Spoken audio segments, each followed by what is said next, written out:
Now, the last thing I want to touch on today is something going on in little old Boise, Idaho.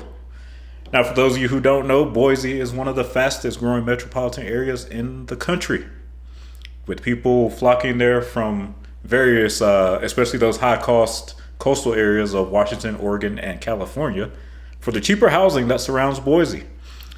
Now, if we go look at Boise currently, you're going to see something. I think the Boise area is closing in on 1 million people pretty soon. Let's find Boise, Boise, Boise. Yes, Boise. Okay, so if you look at Boise, what you see right now as far as the road network, you have one interstate. You have Interstate 84, the same one from Connecticut. We have Interstate 84 running east-west across the area. And we have a little spur route, 184, that runs into downtown Boise. However, Boise's suburban areas are growing like wildfire. I mean, let's go to the satellite.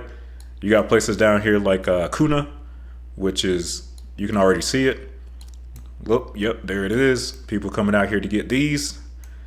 Subdivision after subdivision after subdivision. We got Kuna, we got Meridian, we got Caldwell. I mean, everybody wants to move to Idaho. And so far up to this point, what Idaho has done is they've been widening and improving their one little interstate highway. So I-84 is a very modern, wide facility in Boise, but it is reaching the point where it's maxed out.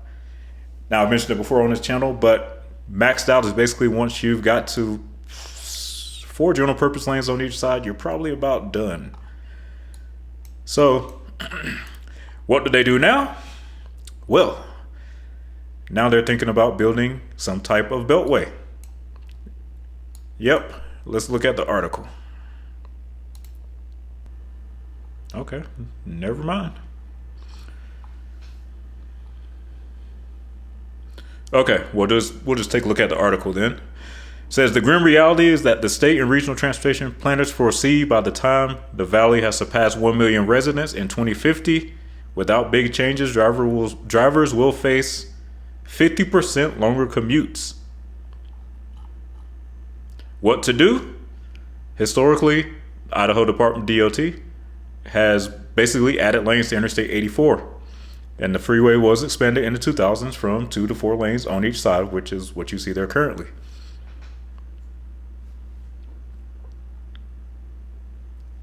And now that more and more people keep moving to Boise, well, I-84, if we look at the next 20 to 30 years, we know that it's going to be overwhelmed. So what they're doing right now is they're doing a study, ITD, to conduct a $320,000 to study a southern Ada County beltway. And so that means it's going to be, if it happens, well, might as say when it happens, it's looking like it's going to be somewhere down here in that Kuna area. So he's going to be running south of 84 somehow like this. And let's see if there's any map in the article about it. And beltways are fascinating. Beltways are very fascinating. I think Beijing, China is the king of beltways right now. They have something like 6, 7, or 8 beltways. It's crazy. And in the U.S., I think Houston is number 1 in the U.S., though. They have 3 beltways at the moment.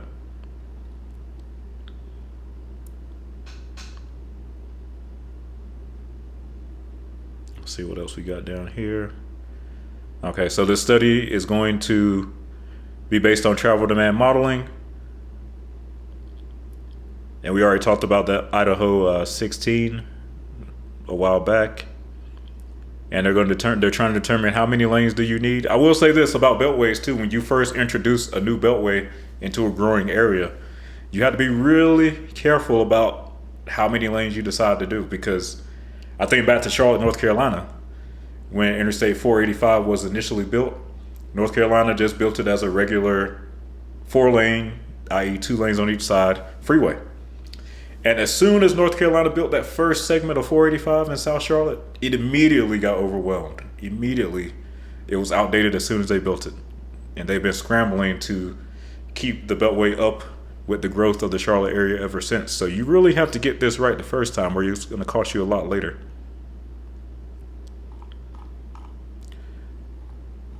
So, yep, it's about the growth. They're talking about a Cunha-Mora route. He says, yes, that Cunha area is exploding, southern Ada County. And Napa is growing south and east towards Boise. Meridian's filling in. And of course, we know Boise itself is also growing. Okay, so they really, and one of the things about beltways is you want to get trucks on the beltway to go around the city. So if they built this beltway, part of the goal would be to get trucks off of Interstate 84 in Boise. So Boise might be our next great beltway here in America. It says a lot of large cities have what they call beltways, highways that encircle an area and look like a ring. And this is kind of what we want, our own beltway that allows local traffic to circulate within Treasure Valley as a whole. All right, that's the Cunha mayor right there. He seems excited for this possibility.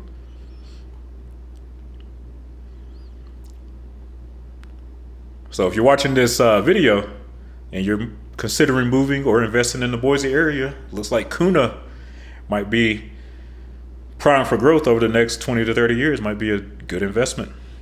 Increase your home value if you buy one out there. Here we go. Now we got a map. So yeah, like we said, Interstate 84 is right here. This red line you see.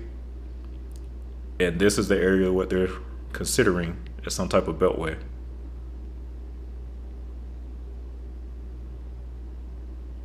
So it looks like all the cities around here want it.